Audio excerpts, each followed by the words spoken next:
gel. Böyle şenliği bir daha bulamazsın. Kocanın akıbetine uğramadığını şükredesin. Hatun olmasan canını kurtaramazdın.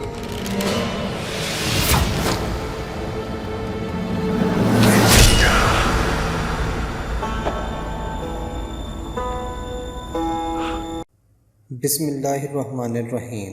अस्सलाम वालेकुम दोस्तों, शुरू करते हैं अल्लाह के बाबरकत नाम से, जिसके कब्ज़ा कुदरत में मेरी जान है और वो दिलों के भेद खूब जानता है, और जिसने हर ज़ीरू को पैदा किया और इस दुनिया में एक ख़ास मकसद के लिए इसकी तख्लीक की। अल्लाह पाक हमें इन कामों को जांफशानी से पूरा करने की तौफीक दे। तो आइए शुरू कर। क्रोलस उस्मान, किस्त नंबर 54, सीरियल नंबर 268 और सीज़न 2। इससे पिछली किस्त में जंगल में उस्मान को दिखाया जाता है, जो दुंदार को एक जाल में फंसा लेता है और इसको पकड़ लेता है। इस किस्त के आगाज़ में दिखाया जाता है जैसे ही उस्मान दुंदार को पकड़कर कबीले के दाखिली दरवाजे के पास पहुंचते हैं तो पहरेदार ढोल बजाना शुरू कर देते हैं और दुंदार के हाथों की रस्सी उस्मान के हाथ में होती है और दुंदार पैदल चल रहा होता है। जैसे ही वो कबीले के दाखिली दरवाजे के अंदर आते हैं तो लोग दुंदार को धक्के मारना शुरू कर देते हैं और इसके साथ ही लोहार की दुकान में खड़े बामसी भी इसको देख रहे होते हैं और उस्मान मरकजी खेमे की तरफ बढ़ रहा होता है, मगर दुंदार अपना सर झुकाए पशेमानी के आलम में साथ चल रहा होता है। और फिर जब एक जगह से गुजर रहा होता है तो दाऊद उस्ताद कहते हैं, आह दुंदार, तुम तो अपने गद्दार होने की निशानी भी साथ लिए फिर रहे हो। जिस पर बामसी सर हिलाते हैं और सिपाही दुंदार को मारने से बचा रहे होते हैं। और बाला के साथ खड़ी गुंजा खातून कहती हैं गद्दार, और फिर लीना खातून आती हैं जो दुंदार को देखकर इसको मारने और इसका गला दबाने लग जाती हैं। कातिल हो तुम मेरे बेटे के, मैं तुम्हें जिंदा नहीं छोड़ूंगी और मैं तुम्हारा खून बहाऊंगी। जिस पर सौची इसको देख रहा होता है और फिर बामसी दुंदार के सामने आता है सुलेमान शाह की औलाद। और ये दिन भी हमें देखना था कि हमने अजीम सुलेमान शाह के बेटे को इस लिबास में देखना था। और फिर इसको पकड़कर जोर से धक्का देता है और फिर उस्मान इसको देखता है और आगे बढ़ जाता है। इसी दौरान हाजिर खातून खेमे में दरवाजे के साथ कान लगाकर बाहर का शोर सुन रही होती हैं। फिर गम से निडाल होकर दरवाजे के पास ही बैठ जाती हैं और कहती हैं सब खत्म हो गया, सब खत्म हो गया। और मेरा भाई ठीक कहता था, तुम कभी सरदार नहीं बन सकते दुंदार साहब, और तुम हमारी मौत का सबब बनोगे।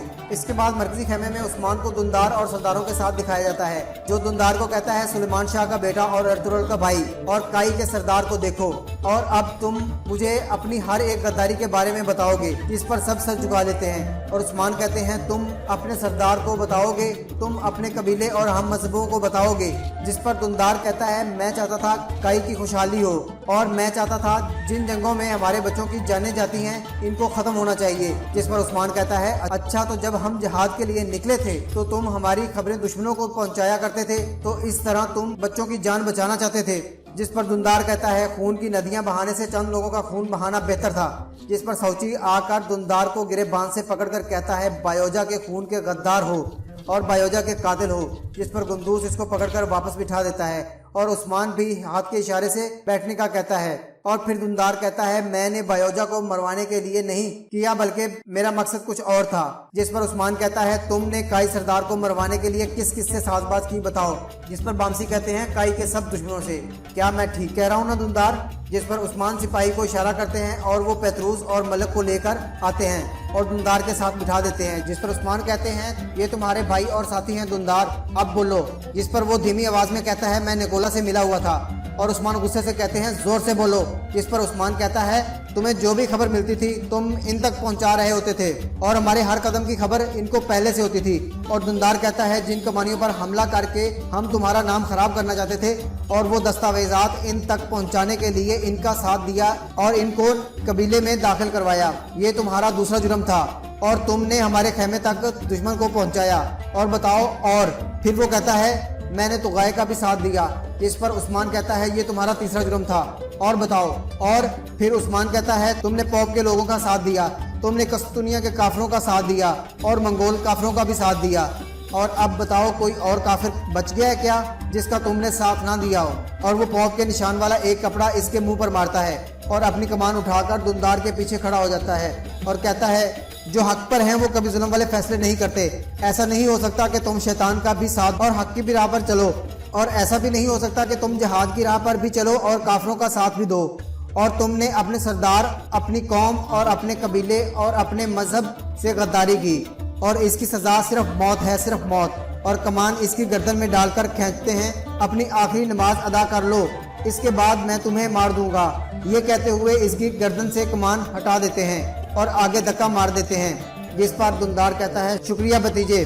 और उस्मान तीनों को ले जाने का कहता है, जिस पर सिपाही इनको उठाकर ले जाते हैं और उस्मान खड़ा कुछ सोच रहा होता है और बाहर सिपाही इनको लोगों से बचाकर ले जा रहे होते हैं। मुश्तल कबीले वाले पथराव कर रहे होते हैं और फिर एक तरफ से हाजिर खातून दुंदार को पुकारते हुए आती है, जिस पर वो कहती है दुंदार तुम ऐसा कैसे कर सकते हो। जिस पर दुंदार कहता है खातून तुम्हारे मना करने के बावजूद मैं नहीं रुका और मैंने मर्जी की, जिसमें तुम्हारा कोई कसूर नहीं, तुम खैरियत से रहोगी, चलो जाओ। जिस पर बुरहान कहता है सिपाहियों हाजिर खातून को पकड़ो, बहुत हो गया, अब ये अपने खेमे से ना निकले। और दुंदार को लेकर जैसे ही आगे बढ़ते हैं तो लोग इस पर अंडे फेंक रहे होते हैं और लान तान कर रहे होते हैं और हाजिर अफसुर्दगी में देख रही होती है और रो रही होती है। और फिर आइगल खातून को दिखाया जाता है जो दुंदार को देख रही होती है। जब वो बात करने लगती है तो गोकटोक इसको एक तरफ कर देता है और वो खड़ी होकर रोने लग जाती है और दूसरी तरफ हाजिर को सिपाही घसीट कर खेमे में ले जाते हैं। और इसके बाद दुंदार को बहुत ही बुरी हालत में कैद वाले खेमे में दिखाया जाता है। वो जैसे ही स्तून के साथ लगकर नीचे बैठता है, साथ ही आइगल दरवाजा खटखटाती है और सिपाही जैसे ही दरवाजा खोलता है बुरहान कहता है आइगल तुम यहाँ से चली जाओ और हालात को मजीद मत बिगाड़ो। और आइगल कहती है बुरहान मुझे इससे बात करनी है, पीछे हट जाओ, मुझे अपने दिल को ठंडा करने दो। साथ ही अपनी तलवारें निकालकर इनको दे देती है और आगे बढ़ जाती है। और दुंदार पास आकर कहते हैं आइगल बेटी मेरी बात सुनो। जिस पर आइगल गुस्से में कहती है आपकी बेटी नहीं, यहाँ तक कि आपने इस जलील आलिशार से मेरी तकदीर का फैसला सुनाया और मेरे भाई को मारने वालों का साथ दिया और आपने मेरी माँ के कातलों से भी हाथ मिलाया। तुम एक गद्दार हो, गद्दार, तुम कबीले के गद्दार हो और मौत मिलेगी तुम्हें, मौत। मैं तुम्हारी बेटी नहीं हो सकती। और ये कहकर वहाँ से चली जाती है और दुंदार परेशानी में कहता है हाय मेरी बेटी, अपने बाबा को माफ़ कर देना। इसके बाद पेतरूस को दिखाया जाता है जो कैद वाले खेमे में होते हैं और ताजिर मलक कहता है ये क्या हुआ, सब आवाज़ें बंद हो गई। जिस पर पेतरूस कहता है उस्मान सबसे मशवरा कर रहा होगा दुंदार को कैसे सजा दी जाए। उधर खेमे में उस्मान को दिखाया जाता है जो सरदारान के साथ होता है और कहता है इसने हर गद्दारी का एतराफ़ कर लिया और साबित हो गया कि वो गद्दार है, अब बिला ताखीर इसको सजा दी जाएगी। जिस पर सौची कहता है भाई इसको मैं सजा देना चाहता हूँ। जिस पर उस्मान सौची के पास आकर कहता है भाई ये किसी एक फर्द का नहीं, ये सारे कबीले का गुनहगार है, इसलिए इसको सजा सिपाही देंगे। जिस पर बामसी सामने आता है और सौची से कहता है बेटा यहाँ हर एक खानदान ने अपना फर्ज खोया है और हर खानदान में कोई ना कोई इसकी वजह से शहीद हुआ है और अब इसकी लालच का इख्तिताम होगा। जिस पर उस्मान कहता है ये अमल सुबह सवेरे अंजाम दिया जाएगा। और साथ खड़े दाऊद उस्ताद कहते हैं दुंदार की जायदाद का क्या होगा उस्मान साहब। जिस पर उस्मान कहता है इसकी सारी जायदाद कब्जे में ले ली जाएगी और हाजिर खातून को इसका हिस्सा दे दिया जाएगा, न कम न ज्यादा। जिस पर गुंदूस कहता है भाई आइगल खातून भी इसकी जायदाद की हकदार है और इसका बेटा भी काई सिपाही और इसके तरके का हिस्सेदार है। हमारे दीन में वाजे है किसी के साथ कोई ज्यादती नहीं की जाएगी, सिर्फ वही लिया जाएगा जो नाजायज तरीके से कमाया गया है। और उस्मान कहते हैं आइगल मेरी बहन है और इसकी विरासत कब्जे में लेने के बाद इसके रहन सहन का मैं खुद ख्याल रखूंगा। जिस पर गुंदूस शुक्रिया अदा करता है और फिर बामसी कहते हैं चलो मेरे बहादुर चलो, ये मुश्किल दिन भी गुजर जाएगा। और सब सलाम करके वहां से चले जाते हैं। जिसके बाद बाला खातून अंदर दाखिल होती हैं और उस्मान इनको कहते हैं हाजिर खातून के अपने वतन वापस जाने का इंतजाम करो, इसके भाई यावक अरसलान के पास, ये तुम्हारी जिम्मेदारी है। जिस पर बाला खातून कहती है आप फिक्र मत करें मेरे सरदार, हर वो कदम उठाऊंगी जिसकी जरूरत होगी। जिसके बाद उस्मान एक तरफ चेहरा करके आंखें बंद कर लेते हैं और कुछ सोचने लग जाते हैं। और इसके बाद जंगल में किसी जगह पर ग्यातू के एक कमांडर को दिखाया जाता है जहाँ पर तोगाए भी मौजूद होते हैं। वहाँ कमांडर तोगाए को ग्यातू का एक खत देता है जिसमें मौसूल इकट्ठा करने की जिम्मेदारी तोगाए को दी जाती है और कमांडर इसको एक नई जिर्रा पहनाता है और इस पर एक फौजी बैज लगाकर इसे एक बड़ी फौजी दस्ते का कमांडर बना देता है और कहता है तुम तुर्कों और रोमियों से टैक्स का सोना इकट्ठा करोगे। और इसको मंगोली परचम देते हुए कहता है तुम नेकोला और उस्मान का सर लेकर आओगे। और फिर तोगाए कमांडर को सलाम करके वहां से एक तरफ चला जाता है। और इसके बाद किला अनागोल दिखाया जाता है जहां नेकोला कालनूस के साथ सबूत पर हमला की तैयारी कर रहा होता है और एक नक्शे पर हाथ रखकर कहता है बेल्चिक और यारा असार के तीर अंदाज एक ही वक्त में हमलावर होंगे। जिस पर कालनूस कहता है मगर इस तरह हमारे सिपाही मारे जाएंगे। जिस पर निकोला कहता है अजीम फतह की खातिर हमें सिपाहियों की कुर्बानी देनी होगी और ये यीशु मसीह की जन्नत में जाएंगे। जिस पर कालनूस एक पत्थर शिप से उठाकर दूसरी जगह रखता है तो निकोला इसे कहता है तुमने सियासत समझना शुरू कर दी। इसके बाद हेलन अंदर दाखिल होती है जो बताती है दुनदार किले से 2 सिपाहियों को कत्ल करके बेस बदलकर वहां से निकल गया है और फिदिये का सोना भी वहां पर नहीं है। जिस पे कालनूस गुस्से से कहता है ये कैसे हो सकता है, हमें इस सोने की बहुत ज़रूरत थी। और फिर निकोला कहता है सोना जाए जहन्नुम में, वो सुरंगें। जिस पर हेलन कहती है क्या इसे पता है इनके बारे में। जिस पर निकोला कहता है मैं नहीं जानता इसे पता है या नहीं। जिस पर इसको वो ख्याल आता है जब दुनदार निकोला के पास आता है और वो नक्शा इससे छुपाता है। और फिर ताजिर मलक का ख्याल आता है, फिर कहता है ताजिर मलक ही आखिरी बार दुनदार से मिला था। वो हेलन से कहता है फ़ौरन सऊद जाओ और पेतरूस और मलक का पता करो और इनसे दुनदार का मालूम करो। और हेलन वहाँ से चली जाती है। इसके बाद काई कबीले के खेमे में कैद पतरूस और मलक को दिखाया जाता है जो कहता है हम अब तक जिंदा कैसे हैं।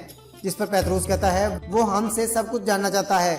जिस पर मलक कहता है अब हमारे पास सिर्फ जान बची है देने को। और पेतरूस कहता है वो हमसे सुरंगों का राज भी उगलवाना चाहता है। इसके बाद हाजिर खातून को खेमे में दिखाया जाता है जो अपने कीमती जेवरात एक संदूक में रख रही होती है। इतने में बाला, गुंचा और आइगल वहां पर पहुंच जाती हैं और बाला कहती है तुम यहाँ से कुछ नहीं ले जा सकती। जिस पर आइगल गुस्से से इसकी तरफ बढ़ती है मगर बाला इसको रोक लेती है। और फिर हाजिल कहती है ये तुम्हारे सरदार का हुक्म है, तुम मेरा कुछ नहीं बिगाड़ सकती। और फिर लीना खातून वहां दाखिल होती हैं जिसको देखकर हाजिल ये कहकर इश्तियाल दिलाती है आओ लीना, इससे बड़ा तमाशा देखने का तुम्हें मौका नहीं मिलेगा। और लीना इसको मारने के लिए दौड़ती है तो इसको आइगल और बाला पकड़कर पीछे कर देती हैं। और फिर आइगल आगे आकर कहती है जल्द या बेदेर मैं तुमसे अपनी माँ के कत्ल का बदला लूंगी। जिस पर हाजिल बाला से कहती है तो तुम खुद को सरदार की खातून समझ रही हो।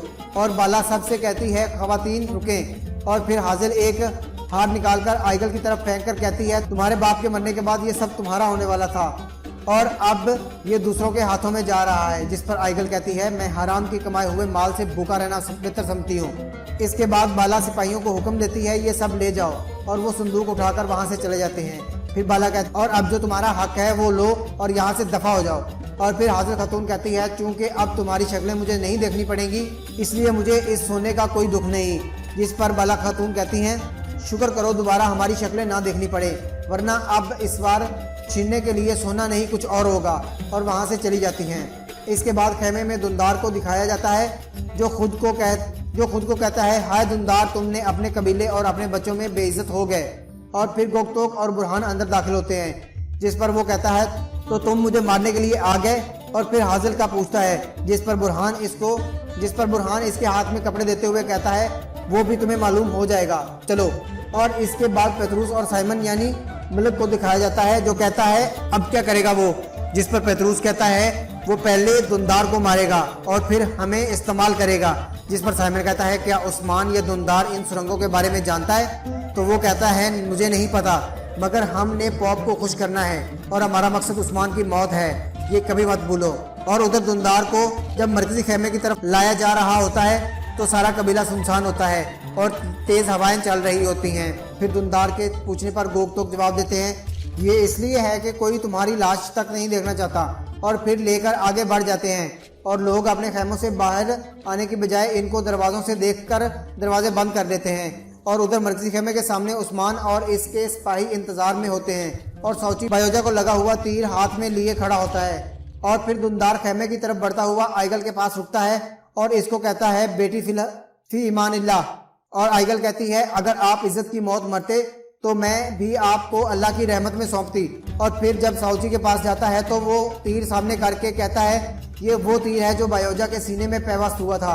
और कहता है मैंने लीना से वादा किया था कि जिस दिन इस गद्दार का पता चलेगा इसको इस तीर से मारूंगा और काश आपको कमान की बजाय आपके मुर्दा दिल को ये तीर चीरता। जिस पर आइगल की आंखों से आंसू जारी हो जाते हैं और दुनदार भी अफसुर्दा होकर आगे बढ़ जाता है। और फिर बामसी और गुंदूज के पास जाकर कहता है काश मुझ में इतनी हिम्मत होती मैं तुम लोगों से माफ़ी मांग सकता। कि इतने में मरकजी खेमे का दरवाज़ा खुलता है और उस्मान बाहर आता है जिसके हाथ में कमान होती है और सब लोग सलाम करते हैं। पहरेदार नगारा बजा रहा होता है और फिर उस्मान दुनदार के पास आकर कहता है तुम काई तुम काई पर एक बदनुमा दाग हो। तुम मेरे दादा सुलेमान शाह, मेरे बाबा अर्तुगरुल और हमारे दिलों को दुख से दो चार किया, और तुम्हारी मौत से भी इनको सुकून नहीं मिलेगा, और तुम्हारी मौत से हमारा दुख कम नहीं होगा, बल्कि इस तरह हम अपना दर्द नहीं भूल पाएंगे।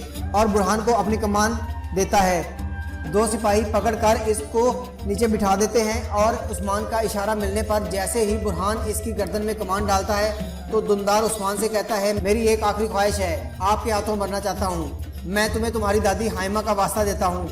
मुझे इतनी इज्जत की मौत नहीं चाहिए, मैं इसके काबिल नहीं हूँ। मेरी जान बायोजा के तीर से लें, क्योंकि मैंने इसकी जान ली थी। जिस पर उस्मान पूछता है, इसके अलावा क्या कहना चाहते हो? जिस पर दुंदार कहता है, जिस दिन मैं किले में गया था, इस दिन निकोला कालानूस के साथ सबूत पर हमले की प्लानिंग कर रहा था, और निकोला के मेज पर सबूत का नक्शा पड़ा था, जिसमें उन्होंने चूहों की तरह सुरंगें खोद रखी थी। जिसके बाद उस्मान वो कमान दुंदार के गले से निकाल लेता है और बुरहान को और दूसरे सिपाहियों को छोड़ने का इशारा करता है। और फिर दुंदार साउची से कहता है, साउची साहब, लीना से किया हुआ वादा पूरा होगा। और दुंदार उस्मान से कहता है, मुझे इस दुनिया और आखिरत में माफ़ करना। ये कहकर वो वहाँ से दूसरी तरफ कदम बढ़ाने लग जाता है, और उस्मान साउची से तीर लेकर दुंदार पर तान लेता है, और वो कलमा तैयबा पढ़ना शुरू कर देता है। जैसे ही कलमा तैयबा ख़त्म होता है, उस्मान तीर छोड़ता है, और वो तीर दुंदार के सीने के आर पार हो जाता है, और थोड़ी आगे जाकर वो गिर जाता है, और इस तरह दुंदार की मौत हो जाती है। इसके बाद उस्मान खैमे में दाखिल होता है और अपनी कमान से दाखिली दरवाजे को बंद कर देता है, और अपनी कमान पर झुककर रोने लग जाता है। उस्मान गम में नडाल होता है, और इसकी आंखों से आंसू जारी होते हैं। और इसके साथ ही इस किस्त का इख्तिताम हो जाता है। कल हाजिर होंगे इंशाल्लाह एक नई किस्त के साथ। अगर आपने हमारा चैनल सब्सक्राइब नहीं किया तो इसको सब्सक्राइब कर लें, ताकि आपको नई इन्फॉर्मेशन मिलती रहे। इजाज़त दें। अल्लाह हामी व नासिर।